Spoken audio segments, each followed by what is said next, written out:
7 o'clock, I'm going to call the meeting to order. Everybody's please stand for the pledge. I pledge allegiance to the flag of the United States of America and to the republic for which it stands, one nation, under God, indivisible, with liberty and justice for all. Thank you. Kelsey, would you like to take roll, please? Sure. Barr. Here. Jovanini. Here. Lee. Here. Causer. Here. Bradshaw. Here. Cranford. Here. Howard. Here. Willie. Here. Okay, we have 4 items on the consent agenda. Does anybody have any questions or had a chance to look them over? I have one question on Part E under Centennial Plaza. Instead of bidding, I'd like to change the wording to bidding. Are you looking at a different agenda than the rest of us have? On the minutes from, Oh, I'm sorry. You said item E. I'm sorry. looking at E on the agenda. yeah, 2 minutes under Centennial Plaza. I want to change the language. Oh, yes. Do you see that, Kelsey? Yep. Okay.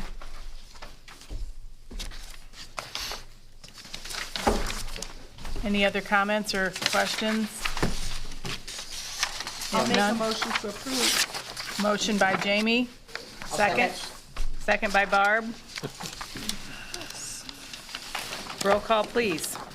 Barr. Yes. Jovanini. Yes. Lee. Yes. Causer. Yes. Bradshaw.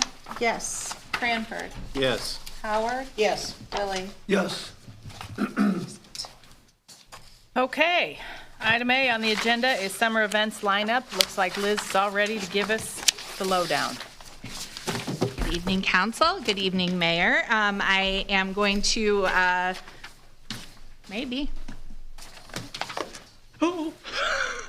try that again.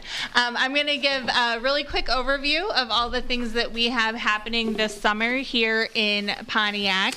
Our team has put together quite a wide variety of events, so I just wanted to kind of bring everybody up to date on what we have going on. Of course, the farmers market will be coming back, and thankfully, yet again, Jean Burnett is going to be overseeing it as the market manager. There is, though, going to be a new location. I know we have been having some questions about this, so I just want to let everyone know, with all of the construction going on around the courthouse for safety purposes, we felt it's best to move it down to Block 59, along with the cruise nights as well. So just in case anyone has any questions, the vendors have already had a meeting down in Block 59. They did a pick your plot morning where everyone kind of planned out where they would be for the season. It'll still be on Saturdays, 8 to noon, June through October. All right, cruise nights. So we kicked off cruise nights actually on Saturday, this past Saturday. This year we found some people to kind of take over. Brett Sandage, that had been volunteering the last couple of years, kind of wanted to take a step back. Understandably, it's a lot of work, and recommended a couple to Misty Dustin and Donna Cook. They have the Twisted Machines Car and Truck Club, and their club kind of oversees, you know, the making sure people get parked correctly and making sure people know where to go. Donna actually put together a little goodie bag for all the cars. And for our May show, I have to say we were very happy with it. It was over 100 cars that were there. Actually, I'll just point out that picture. Hannah got a great drone shot. Moving it down to Block 59, it did change the traffic pattern, and so of course we were concerned we might have some, you know, confusion, but it actually seemed to flow really well. We were very pleased with the first one, and we're looking forward to the rest of them. Of course, the June 21st one, which we'll talk about more here in a minute, but the June 21st will be the second annual Taste of Pontiac and all things local. Just as a side note, we also had it traditionally had been the Firebird Day that was put on by the Midwest Firebird Club. They decided to extend it to all Pontiacs, so there was All Pontiac Day. That was on Sunday, which we had lovely weather for. They had approximately 50 cars turn up. That's a benefit for the museum, and that exceeded their expectations, so it went really well. All right. Concerts. So we are ready to release our concert dates for this summer. We have a fun lineup, we think, that is going to have a lot of, different interests. I always like to shake things up when I do these to try to get a lot of different things to pique different people's interest and maybe expose them to something they haven't heard before. The first one, which is June 19th, it is a Thursday, is the Breakfast Club. They're an 80s cover band, a lot of fun.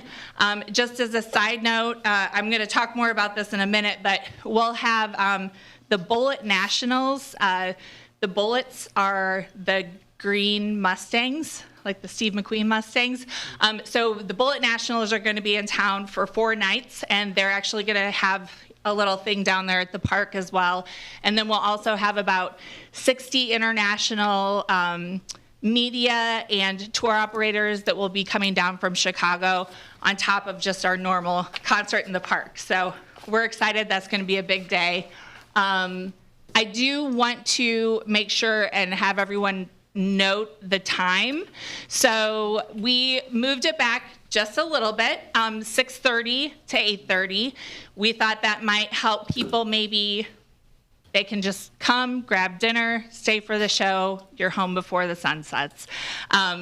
Having them on Thursday nights, we've just found over and over again, we've tried different dates, and the Thursday nights, really, we get the best attendance. So anyway, I just wanted to make a note of that. We will have lots of food vendors down there like we always do. The food vendors will be set up and ready to go, so bring all your friends and family down, grab dinner, enjoy the show, and then, have a good night. We're having Hurricane Reggae back. He is fantastic. We've had him, he actually was in our first year, 2019. His son just graduated high school, so he's working to actually work with some of the high school kids here in town that are going to maybe play a little bit with them. So there's going to be a little bit of a mashup there. The Sweet Nothings, they are a very traditional jazz band out of the Bloomington Normal area. 66 Ramblers, they play very rockabilly 50s type music. They're from the Springfield area. Disco Circus Band, that's an extension of Libido Funk Circus, which is a favorite in this area. So I'm excited to bring this new iteration of them. And then Cadillac Groove, which I know everybody I've talked to is very excited about. They will be playing our summer send-off, which is our last concert of the year, which is on a Saturday. It also is our final cruise night of the year and our GTO weekend. So we'll be posting all of that on our social media, on all of our websites, and just kind of blasting all that information out there now. Next up is the second annual Taste of Pontiac and All Things Local, which is June 21st. I would like to thank council for approving the amendment to the street closures. We've actually had more interest. For instance, one of the reasons that street closure, we had to ask for the extension, the Art Center wants to do an example of what a paint night might look like. So they're going to be out in the street doing, like a, I don't know what you call that, where somebody teaches you how to do a painting. So they're going to be doing that. Of course, we're going to try and get all of the downtown retailers involved, anyone from the community that wants to get involved in different ways.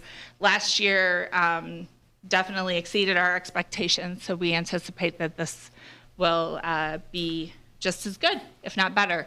Also, the Bullets will be in town for this, so there'll be about 30 to 50 Steve McQueen-looking cars downtown.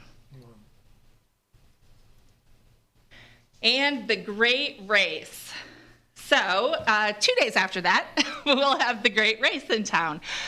So anybody that is not familiar with the Great Race, I highly recommend getting online and looking it up. It looks like a party. Like, it looks like so much fun. Every video I've watched, it's a good time. We were chosen to be a lunch stop for the Great Race. This year, they go from St. Paul, Minnesota to Lake Murray, South Carolina. And it's a race, but it's a precision race. Is that what you would say? Yep. They're not timed per se. It's more on making sure they hit the marks with precision, if they're the checkpoints with precision. So between 1 and 4 o'clock, there will be, well, I guess 1 and 3 o'clock, there'll be a different car rolling in every minute that's on the race. All the cars have to be at least 50 years old, but they'll have cars that are over 100 years old. And sometimes they win, like I think a couple years ago in 1912 something or other won. So it's a pretty fascinating thing. We anticipate huge crowds downtown for it. Yeah, anybody has any questions on that, let me know. But we're pretty honored to be chosen for that too. I have a question, Liz. Something that was asked at Issues and Eggs the other day is, who is providing the lunch?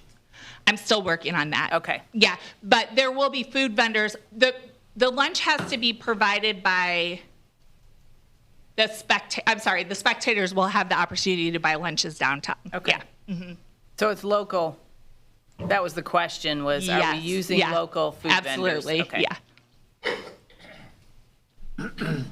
Yeah. So Independence Day celebration.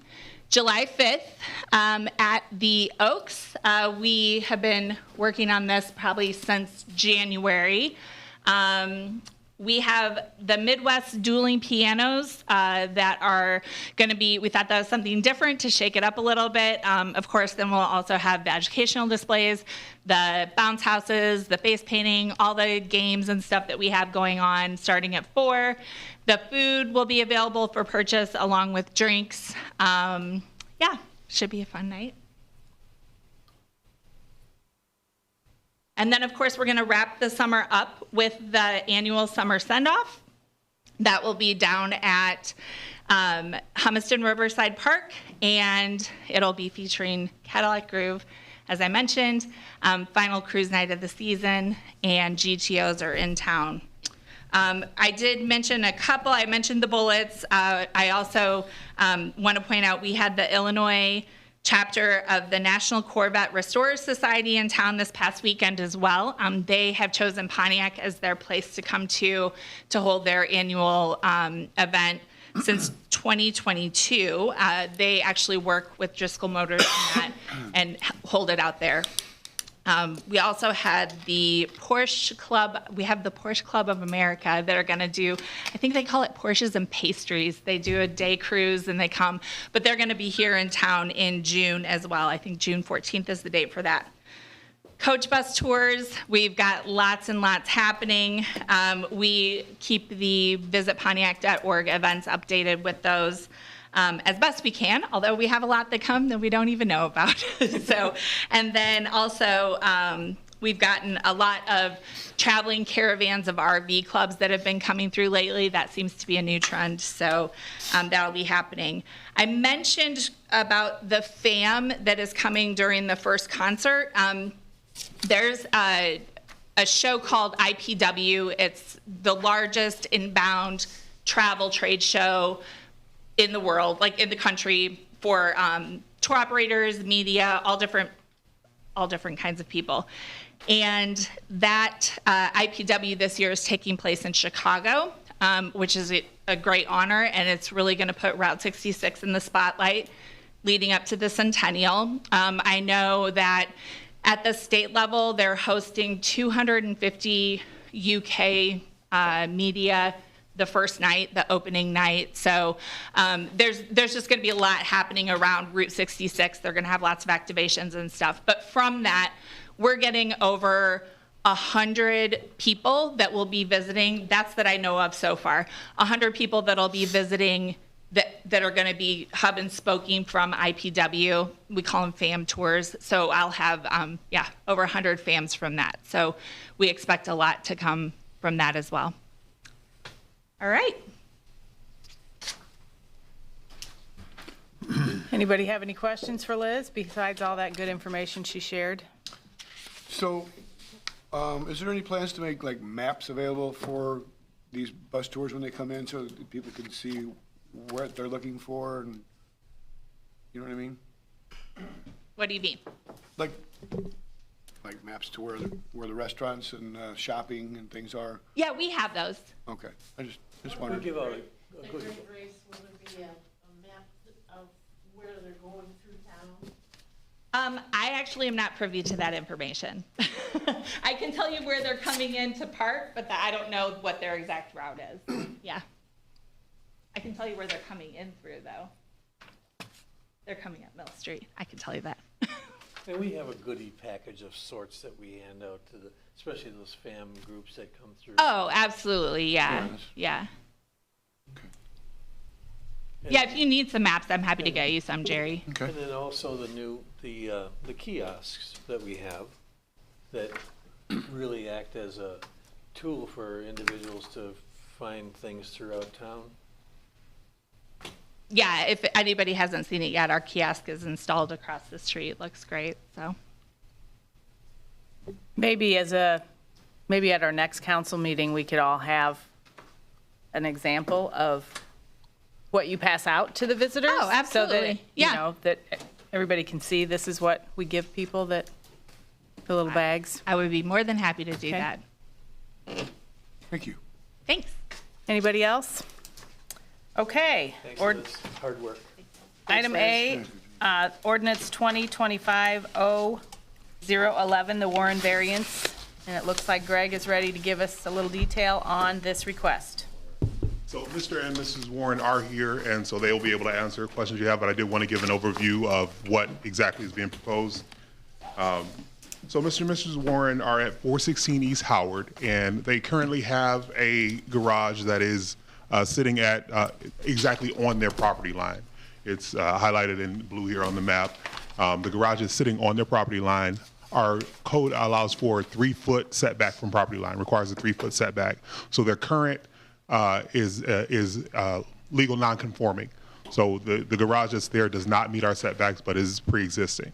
They are going to tear that garage down, and they were asking for a 0 setback at the west and the south of their property. They want to move it back, but still put it on the property line to give them room to turn around so that they can pull forward onto Howard Street as opposed to backing out. It's a much safer maneuver to come out forward. The zoning board discussed it last week and had concerns about a 0 setback because it didn't allow for maintenance on their property without trespassing onto their neighbors. So the zoning board is recommending a 2-foot setback on the west and the south for the Warrens. So it'll still be a variance, but varying from 3 to 2 to still give them room to maintain their property. Does anybody have any questions beyond what Greg has just shared with us? I just want to have a question on you said the safety of pulling in and pulling out. How is that going to work again? Backing out is a much less safe maneuver than pulling forward onto a busy street like Howard. So they're moving their garage back to give them some more space to turn around in their driveway and pull forward on Howard, always be pulling forward as opposed to backing out on the Howard. Is this proposed garage the same size as the existing garage? I'm not sure if it's the same size, actually. Because then I was A bigger wondering, how garage. does the desired garage size solve the problem of backing onto Howard Street? Not the size, In a way- not the size of the I location. know, Okay. I know, but if it was, The turnaround area will be moves it bigger back. Correct. if they can, yeah, I see what you're Right. saying. Is that what you're going, you're but if moving the back? garage is bigger than the other garage, even if you go back 2 feet, if the garage is 2 feet bigger, you still got the same size to turn around. No. He's not going, They're not just moving the garage. Okay. They're also creating a larger space to turn around. But in the space where the current garage is, there'll be a turnaround space. So they're moving the garage back to create more space so that they can turn around there. But I thought their existing garage is already on the property line. It is, but On the west end, but on the south, there's room to move it back to, so the garage would get moved back toward the south, which the Pontiac Township owns that lot anyway, but irregardless, the whole thing will be moved back. City owns this. This is the garage right here. Okay, They're planning on making this garage wider, not necessarily longer, but moving this whole thing back down here so they have a bigger apron to come in and then maneuver around so they can head out. how far is the back of the garage now from the property line? Right on it. About 15 feet. Okay. So if you move, is the garage now smaller than the proposed garage? Yes. Okay, so if you move the garage back 15 feet minus 2, that'd be 13. How much bigger is this garage from that garage? Well, the new garage is 24 by 24, and the current garage is about 12 feet long is all, so it's gonna, I don't know what you're asking, I know it's. One more gonna be foot. big enough to So the new, One more It's foot. 1 foot longer? One foot bigger to turn around. If they've got a 12-foot going to 24, 24 by 24, If it's 12 12, foot. and you got 13, you just saying, so Because one more an foot. average garage depth is 18 to 24. so Jamie, what you're saying is that the old garage, it's about a one-car garage. Right. The new one Is a would be two-car like a garage. 1 1/2 or 1 1/4, not quite a two-car garage. Yeah, I had a question, and I don't know, why is the 576 in yellow? It's, let me look at the, It's That's the 24 by 24 measurement, when you square it where off. it says remaining space That's how many square available. feet. I didn't know why that was yellow. it's the variable. It's the variable. It's the thing that everybody wants to know is how much space do I have left? In the Yellow yard? highlighted. In the yard, or? So how it works is we have a restriction of how much space you can cover, how much of your lot you can cover with structure, how much of it you can cover with hardscape. Okay. So the question is always, when people, the reason I do this worksheet is because people want to know, how much space do I have that I can still put a structure? Because you can only have so much. And the yellow is the answer. And so it's yellow so everybody sees. Okay, so it's not like, oh, it's, okay, it's just so they can see it. Okay. The So piece, moving it the back- piece Jamie has was in what was emailed to us. Yeah.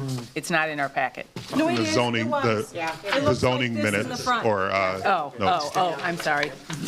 So moving it back 13 feet then, to give it the 2 feet. Jerry. Gives them enough that they In can the back back. around into their backyard? So that what right? we're doing is we're not really comparing the location of the garage, like the location of the current garage doesn't have anything to do with this request. Right. This request is allowing them to move their garage far enough back so that they can have more hardscape to turn around.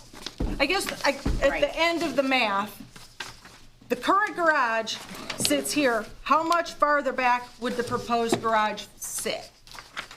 The front of it, the back of it, what are we? The front of it, the part where the garage door would be. You know, I haven't actually seen the plan yet. The back of it is going to sit 2 feet from the property line to the south. 2 feet to the west.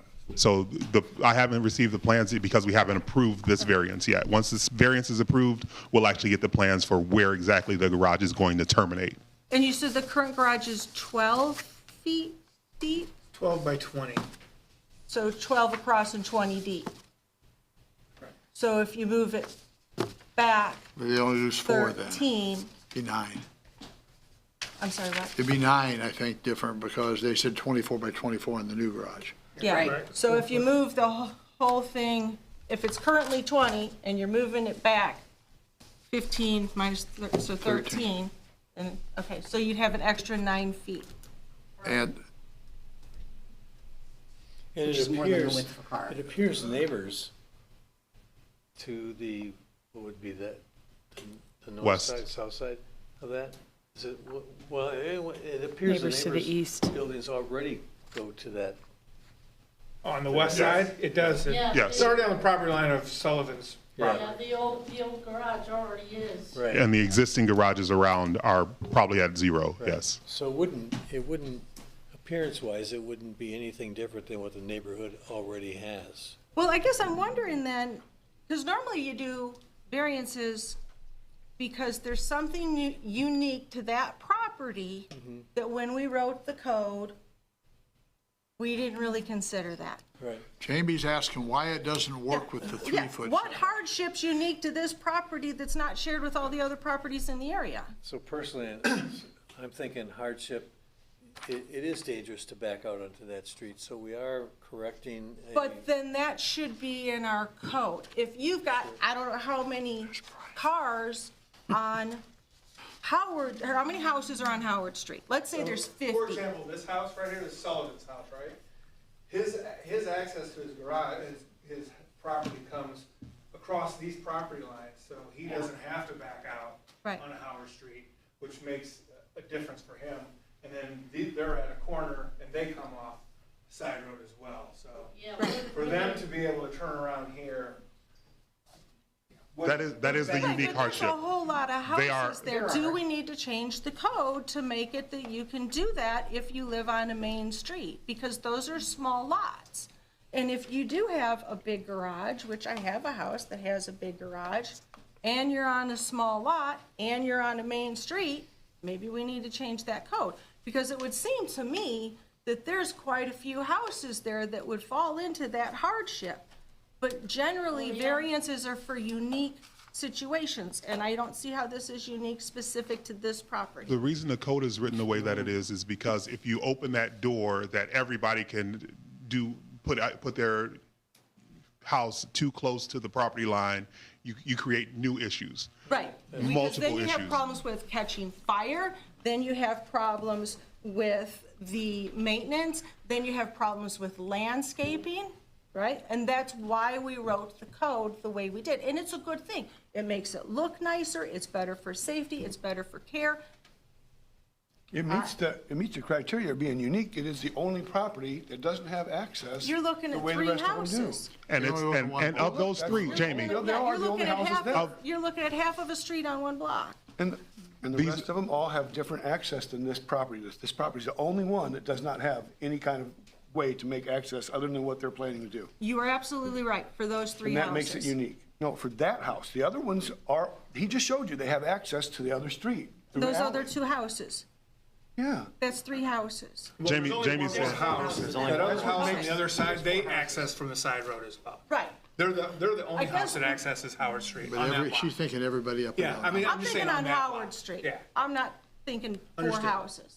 Well, Right, so that's the only But we're house not- that has, that's landlocked with that kind of an access. Right, so if we wrote the code where if you're landlocked, then you can set your house back, your garage back. I guess the Is question, this something we would do? It's hard Is to this bigger something we question would that- If you consider? start having too many specifics, you can do this if you can do this. That's a hard code to write and administer.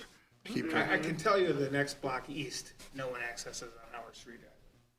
the bigger question I think is that Jamie is proposing is, what do we mean when we say unique? Do we mean that it's the only house in the city that has those circumstances? Is that the only thing that is going to allow for them to have a variance? Or what are the Would it requirements for a variance? Be Typically, enough, most of us look for if there's a hardship. The code, variance, Mike's got it. Code variances require some form of hardship, not the fault of the owner, that prevents them from having reasonable use of the property. That's the standard. Well, and the zoning and planning board is where we would send a request for changing the code. We can't do it as a council. So if there's that, they would be the ones that would have to review. I guess the question is, Greg, if they build it 3 foot and 3 foot, could they still build enough apron in front of the garage with a little curve in that they can turn around and back out?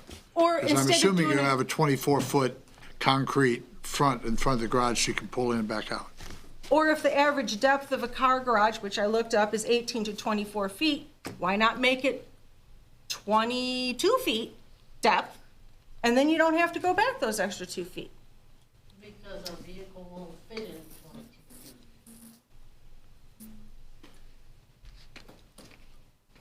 And to answer your question, Alan, we haven't done a traffic study on what, what it takes to turn around. No, I don't know understand that. I'm just the saying radius. conceptually, you're building an apron so you can pull out of your garage and turn.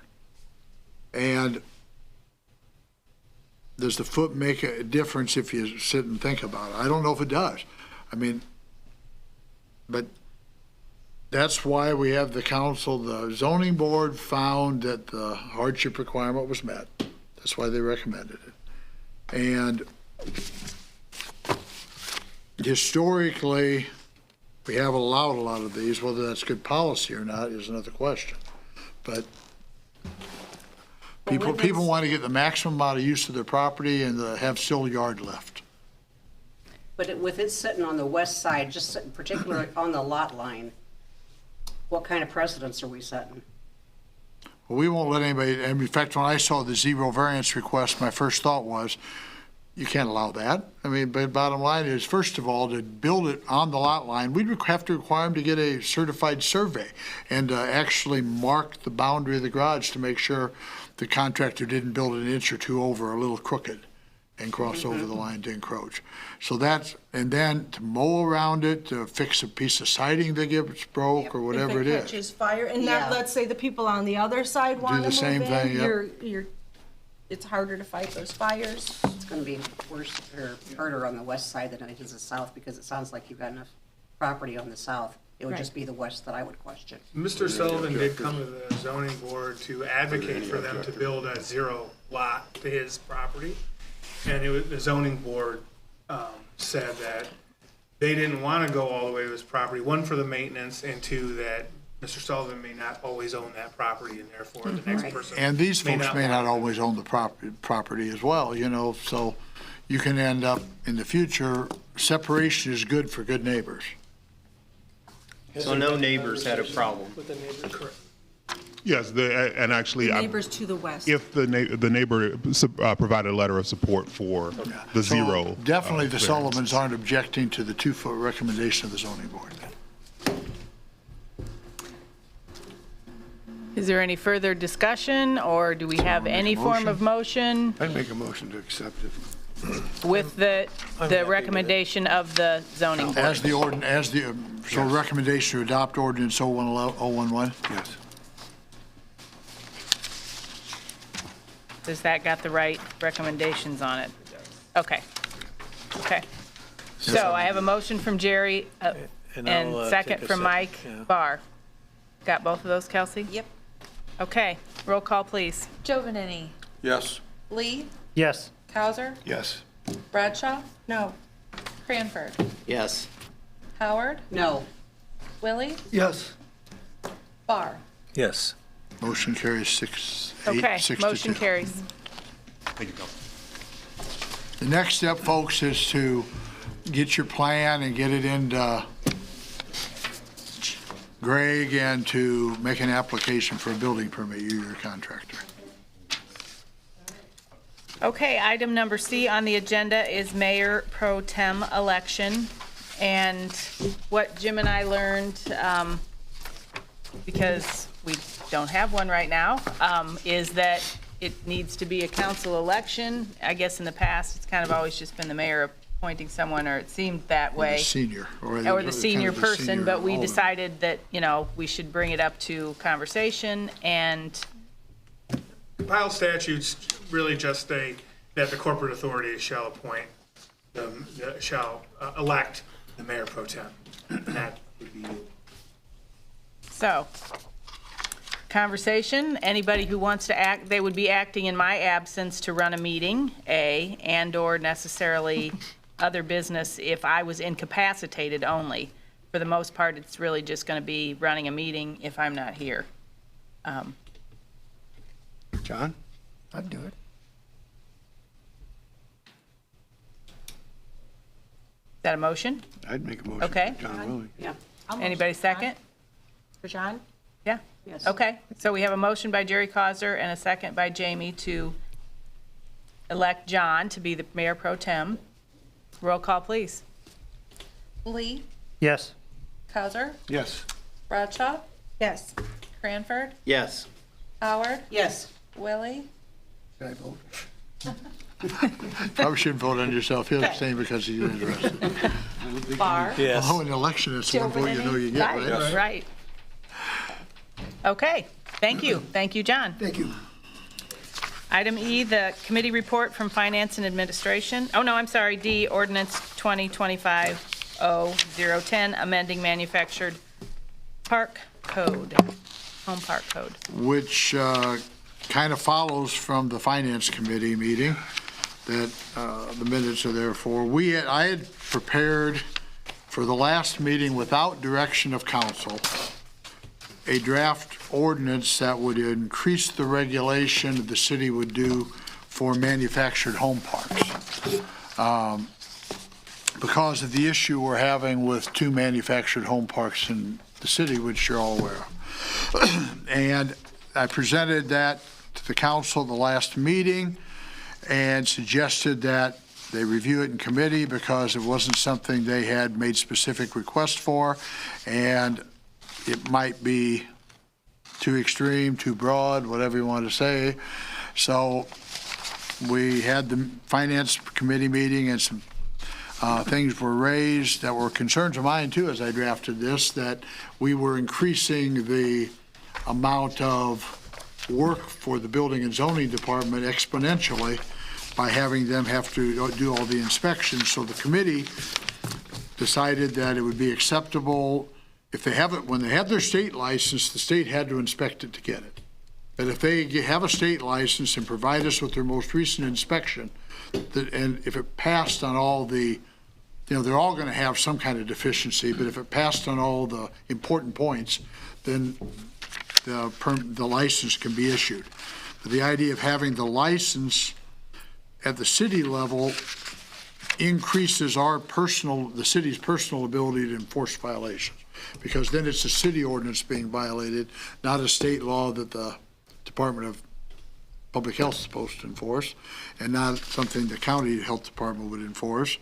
And then we differentiated between different units in the park.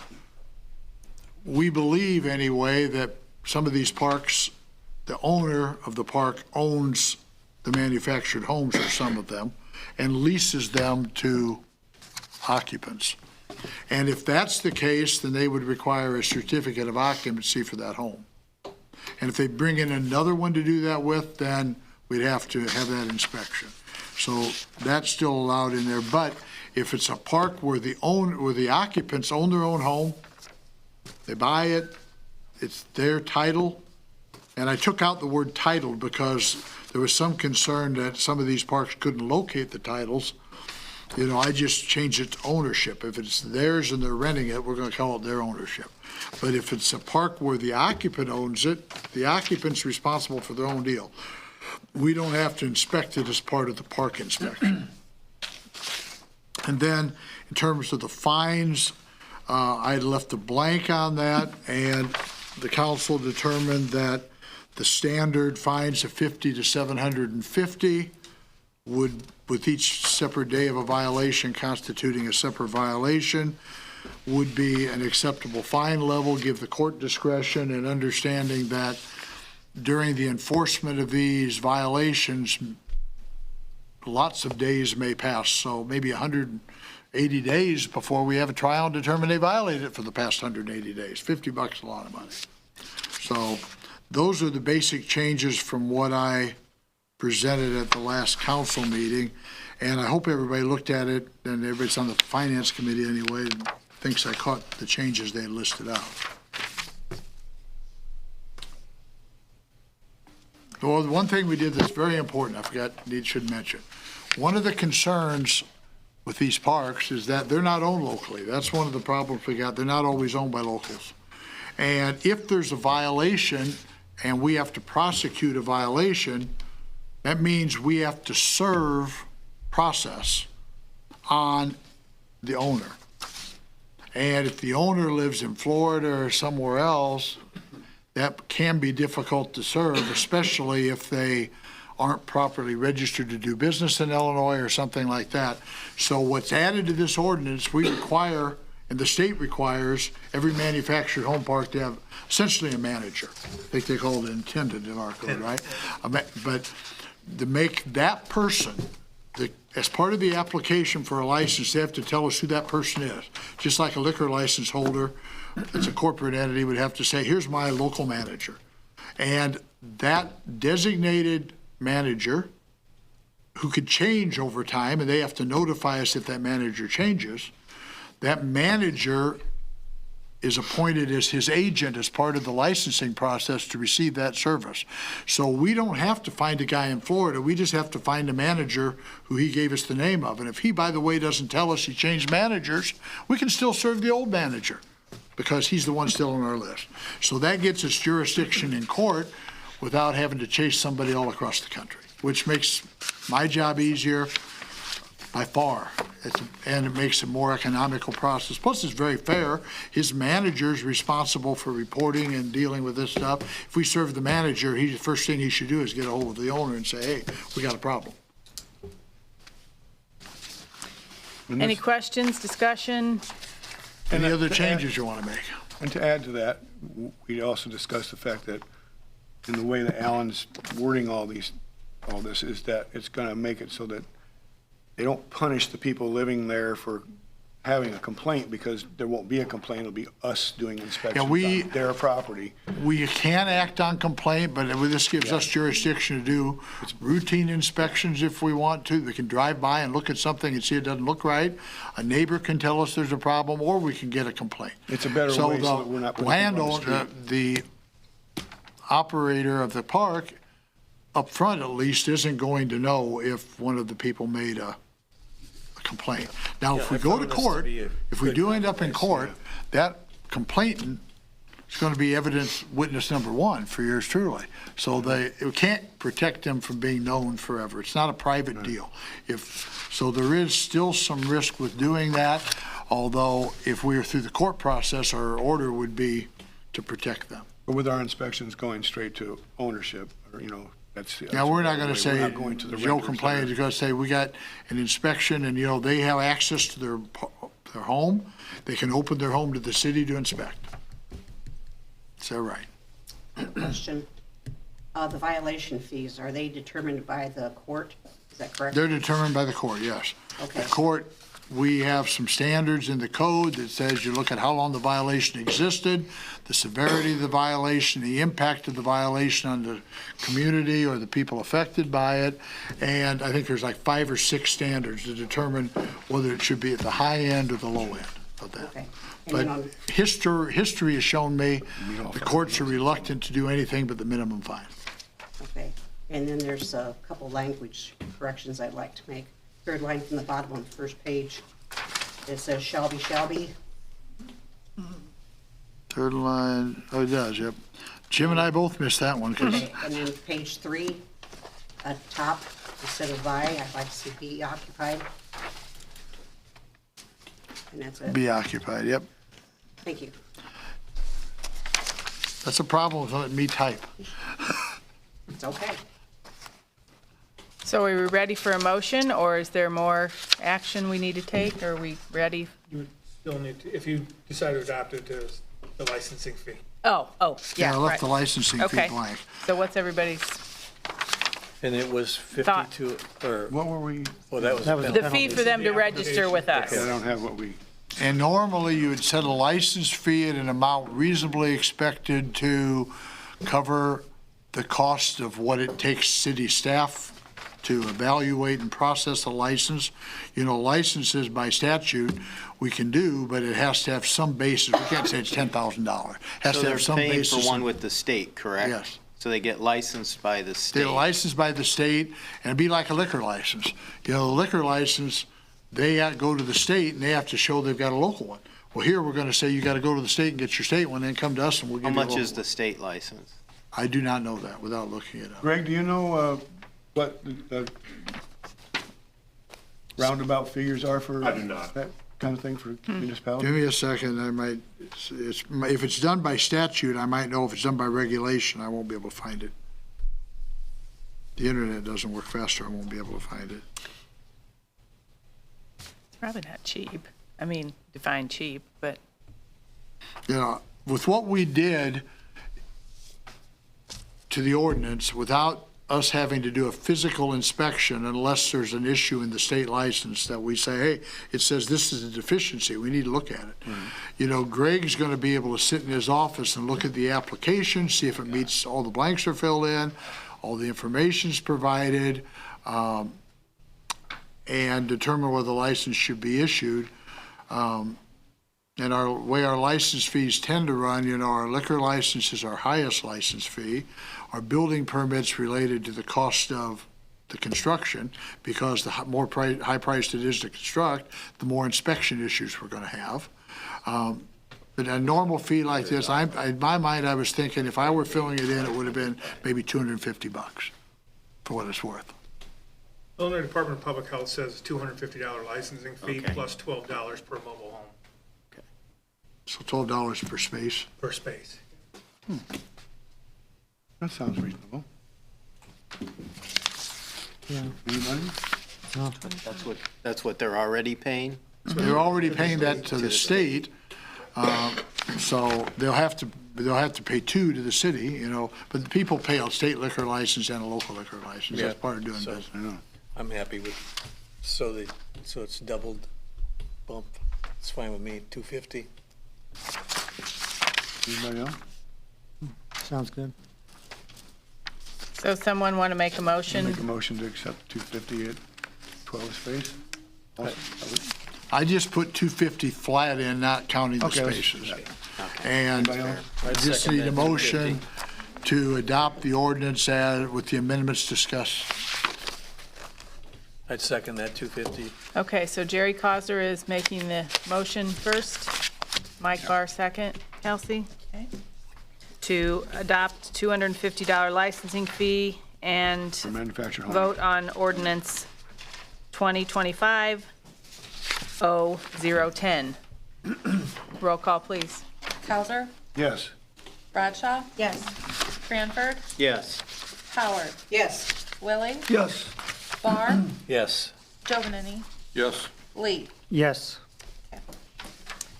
Thank you, motion passed. Before you move on, Yep. just a administrative note, I was advised that, just to ask the council to make sure your mics are close, I guess it was kind of hard to hear. Right. Okay. Okay, committee report, Finance and Administration. Jerry, since you were the leader of that meeting. Yes, Finance Administration Committee meeting of the Pontiac City Council was held on Wednesday, May 14th. I called the order at 6 p.m. City Administrator took roll. The following members were present: Lee, Howard, Mayor Eckhoff, Willie Barr, Cranford, and City Attorney Schrock, Building and Zoning Director Knowles, and Police Chief Davis, and City Administrator Wolford. Doesn't look like we have to go through the manufactured homes amendment part of this. We just did. So neighborhood golf carts were discussed, held regarding UTVs operating in the city streets similar to golf carts. Chief Davis indicated that state law governs the city's ability to allow golf carts is the same as UTVs. It was discussed that UTVs have significant differences than golf carts and should be licensed separately and have a higher fee than a golf cart. It was suggested that golf cart fees be increased as they have never been increased since the inception of the program. The committee directed on ordinance to be drafted to allow UTVs. It was expected to be completed in June. Then we had engineering staff. Mayor Eckhoff expressed a need to have an assistant with city engineer to help move projects along more timely. City engineer Verdon expressed the differences between having another engineer or a technician, either of which would be beneficial. Verdon will do research on the job duties necessary and current trends in assistant pay and report back. And then we talked about food trucks. City Administrator Wolford discussed the current code, which allows push carts in the downtown, and the desire to also allow food trucks. After discussion, it was determined that no action should be taken to allow food trucks in the city on public property except those that are invited by the city for events. You might want to add, I was also present. I don't really think it matters, but it was. Oh, I'm sorry. Yes, you were. I thought you were too, and it wasn't on there.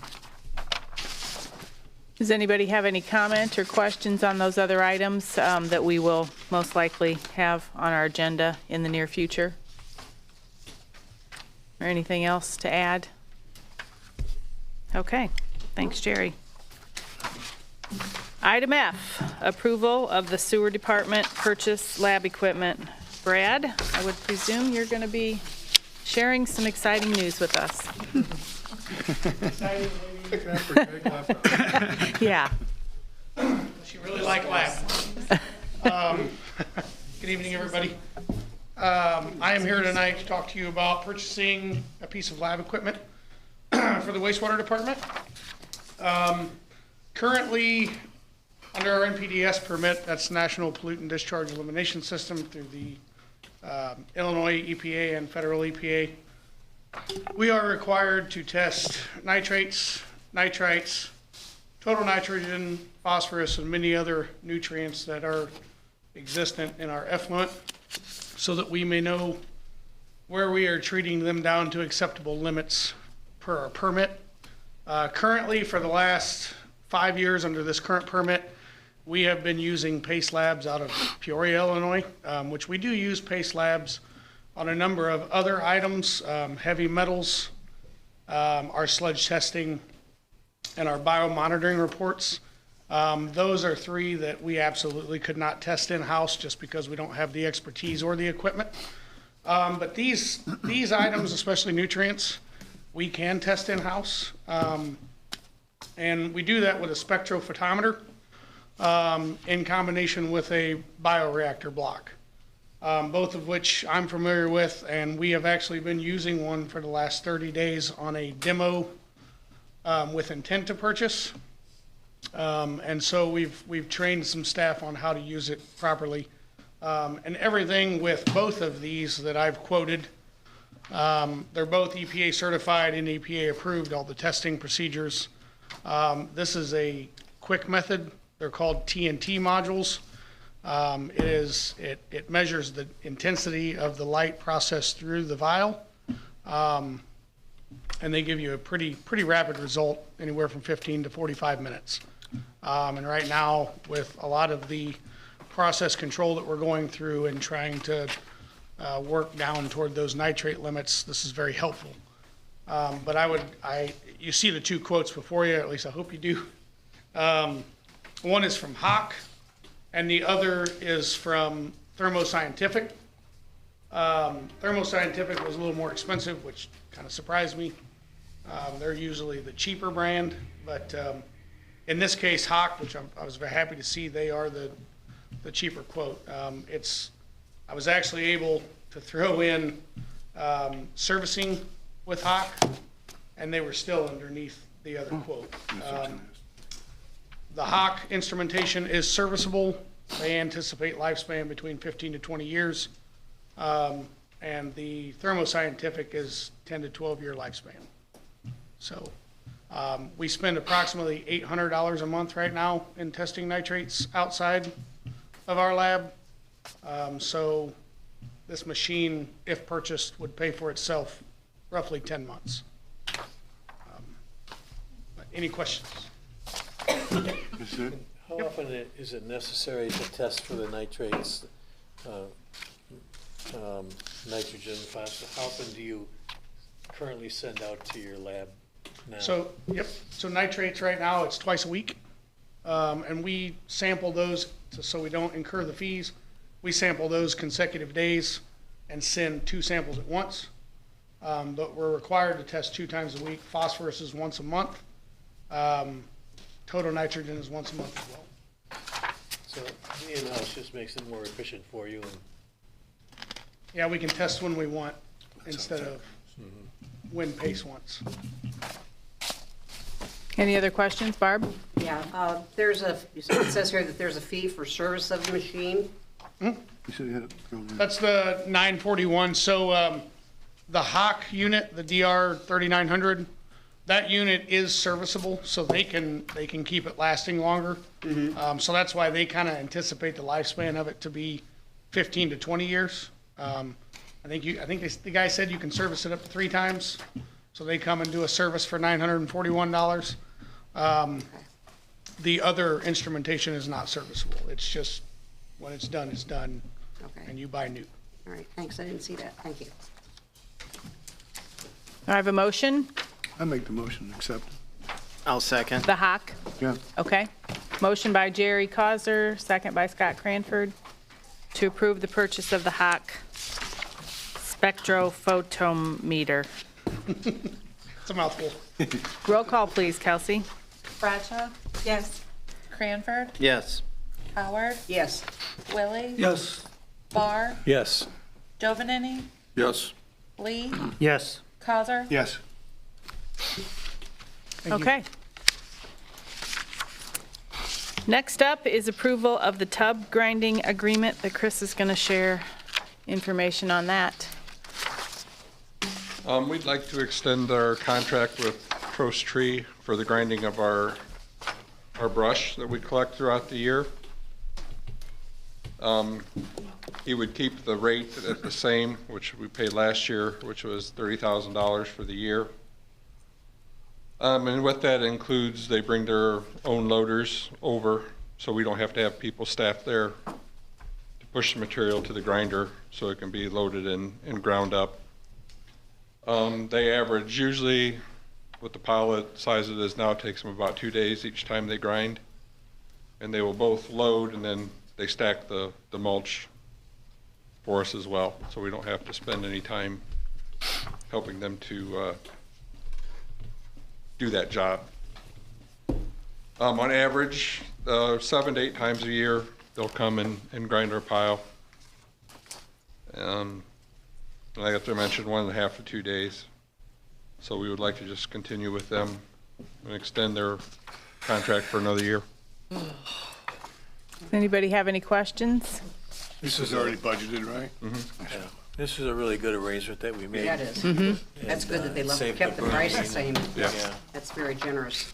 I'll make a motion. Second. second. Okay, motion by Barb Howard, second by Jason Lee. What do we do with the mulch? I buy it. It's on my yard. Right now, He stains it and resells it, you know? yeah, Albert does. But our mulch, we have some area hog farmers that come and use it for Okay. bedding. The landfill is willing to take it for nothing if we have time to haul it. So we're at the point we need to be hauling some out. Yeah. Our pile's pretty big. But yeah, Just curious. yep. It's not It's not good yard mulch. right. It's not, no. Yeah. Okay, roll call, please, Kelsey. Cranford, Yes. Howard, Yes. Willie, Yes. Barr, Yes. Jovenini, Yes. Lee, Yes. Causer, Yes. Bradshaw. Yes. Okay, thank you. I have one other question about brush pickup, just curiously. So we spend $30,000 on grinding. Any rough idea of what our annual cost to collect brush pickup is? It's been a couple of years since I've ran Okay. those numbers. Our big thing, so if you average, it takes, I send 2 trucks out in the morning, and so that's 4 people, and it takes, obviously with the windstorm, it takes longer, but usually we can have that done in 2 hours. So if you figure that out per day. The large brush piles are typically done on Friday, and that takes, depending on how big, about 3 to 4 hours to run the town, because people put out some big things. And I think at some point we need to address whether that's should be considered part of residential collection. Because you'll pull up to a house and they have a whole 60-foot tree piled at the curb, and you know, whether that's something that should be included as Yeah, residential collection or not, I think at some point we need to look at that. it's pretty, It's very labor intensive. yeah, we spend, I bet the money. It's a lot more than anybody realizes. Well, I bet this week, Yeah, really busy. I've seen the truck go through our neighborhood twice today, twice in the last 2 days. Each time just overflowing. yeah, it seems like Yeah, we I had just a kind of get caught up in conversation about that things, today. because it's always heavier in the spring, because people clean the yards, and we get a windstorm. And so like today, we had 3 trucks on the route, and it took almost 4 hours. Right. Well, thanks for the information. You're welcome. Okay, last item is Resolution 2025 R003. And this is, I'll just read this resolution. Resolution authorizing the necessary expenses for the mayor, elected officials, and staff to attend the 2025 Illinois Municipal League Annual Conference.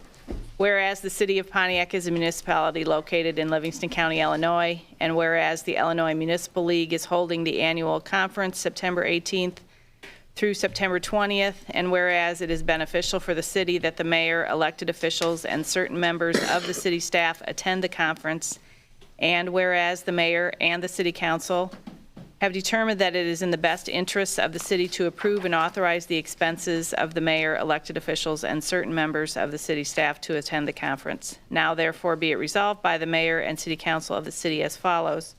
On behalf of the city of Pontiac, the incurring of the necessary expenses required for the mayor, elected officials, and certain members of the city staff as determined by the mayor and city administrator is hereby authorized and approved.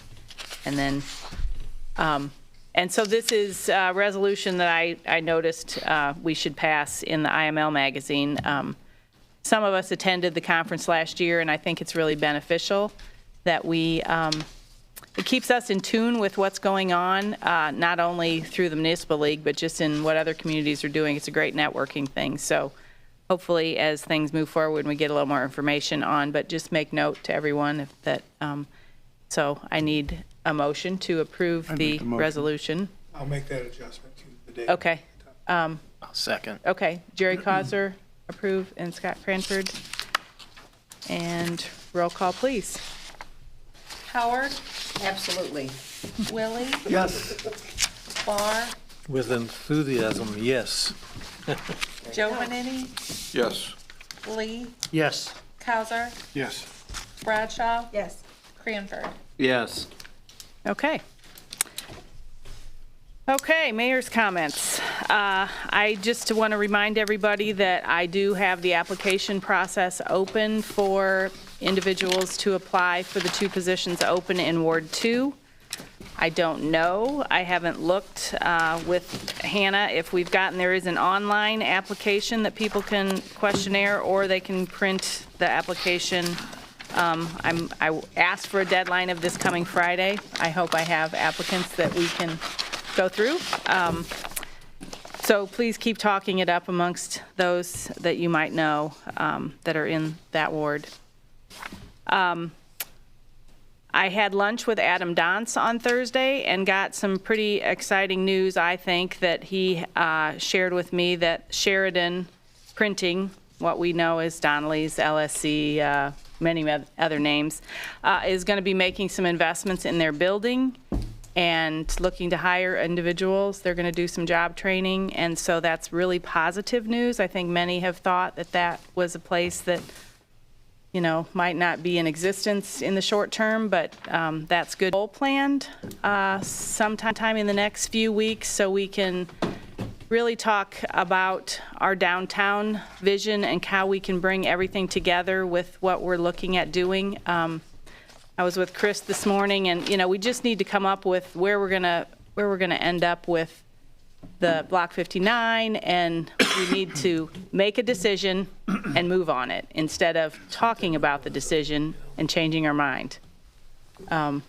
So I don't have any objection to a day or time.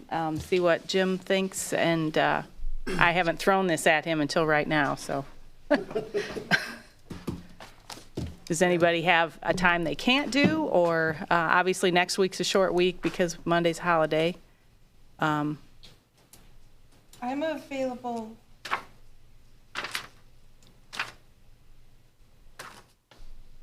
For city council that Monday the 2nd. Of what? June? Yeah, June 2nd. June? I don't know how much time we would have, is the only thing there. I'd hate That could be to, difficult. I'd hate to cut us off if we were in that groove of, I can do Tuesday or Wednesday. I'm open. Might stretch to a Thursday. Wednesday's okay. I should be open. you guys are I good? can't do Are we still Tuesday or holding- Wednesday or Thursday. Housing Committee I on could- Tuesday. On Tuesday the 10th. The but that's 3rd, quite a that would ways be the off. 3rd, yeah. Yeah, we have the IDA meeting, yeah, on the 3rd. Yeah.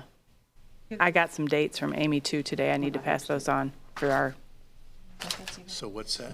So what are we looking at, the first week of I June? guess if we can start with maybe like the 27th or 28th.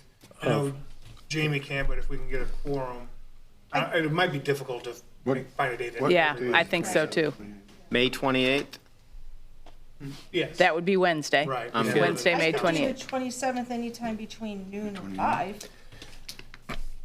Nobody else will be I able could to. do the 28th, but it'd have to It'd be a quorum of one. afternoon. I could do the 28th, but it'd have to be the evening. Okay. You know, 3, 4 Yeah. o'clock. I Okay. could do the 5. 28th if it's at 5? 6. I could come late at 6.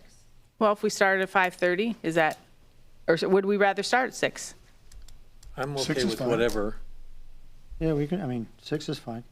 I would also ask, because I would, and when it gets to my comments, I was going to ask for a finance committee to discuss a licensing agreement. Maybe we'll just add this to that. Can we do that too? Okay. Yeah, we Okay. can add this on. That's okay. Okay, Okay, so the so- 28th at 6 o'clock. Yeah, Is that okay? I'm good. gotcha. Okay. That's all I have. City council comments. Anybody have questions, concerns, things we, Just the Sheridan, the. yes. I rode my bike past there the other day and I saw that new sign that they have and I thought, what's going on? So then I went online and they, the same program, the same Right. facilities, finishing and printing. And they have something like 8 facilities, 2 in Wisconsin, a couple in Kentucky. And so I found that promising. Yeah. I mean, someone made the comment to me, not outside that, they may be the last man standing in the printing industry at some point, so who knows? Wow. I have a lot of friends that work there, and so I get a little bit of, but yeah, it's definitely, it's not a business that may be in existence in 50 years. Well, it's hard to say. Barb? I have received several calls about people that have neighbors that have grass that's like a foot long. Yep. What are we doing? Is there anything we can do? Sure. Part of Greg's inspections around the town is to drive and look for the yard violations, grass, garbage, all those things, and then gives them a notice to abate.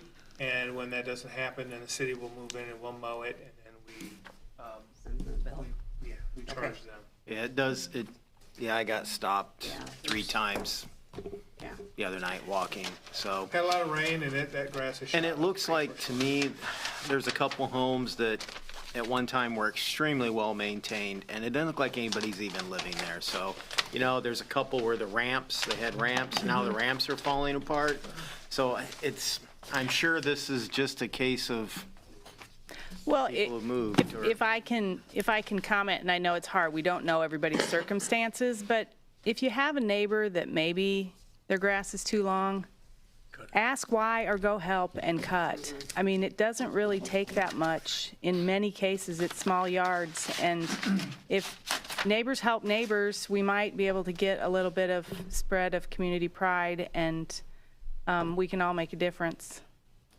And there's some people that they're going to have a lot of junk and they're going to have a lot of that and you can't help them. But there are people who really Yeah, the no trespassing. could use our help. signs. Deliveries to people's Yes, houses. now, if you see Yeah. those abandoned type of houses, give the address to Greg, and we do a check to see whether they paid their property taxes, whether there's a mortgage foreclosure pending.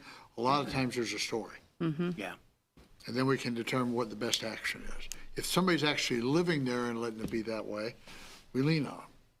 Yeah, I believe that's the case in a couple of the situations that I dealt with, where the renters have probably vacated and the owner is just Yep.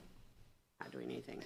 So, I go to houses all the time on deliveries and for people, and you look at the grass and I'm going, oh my God, what happened? And open the door, the house smells like Vicks, there's kids running around. It's like, okay, they just keep going in this vicious circle and they can't get out of it. It's It's cultural. like, okay, here's your stuff. Not gonna even say anything because poor guy is just trying to survive. Yeah. And For that happens. grass, And I you can do look down the wanna street note- and see that, you can't. There's no violation until the grass is 12 inches tall. 8 is ugly, yeah. 10 is ugly, 11 is horrendous. There's a There's couple no of- violation I've seen until the It grass is takes a 12. long time for grass to get 12 inches tall. I was gonna It's ask the guy if usually he the was gonna weeds sell that the go seed, with the but- grass that Yeah, are it's been over. growing out here. Thank you. Anybody else? City administrator. Just a couple, I just wanted to publicly give a thanks to the fire department and the emergency responders. We did this during this high wind. We had a porch fire on Water Street, and they were able to get that thing under control. And I'm telling you, with that wind, that could have really been bad. yeah. So kudos to them. They do great work. Then also, another thanks out to Liz and Misty and Hannah and Jess.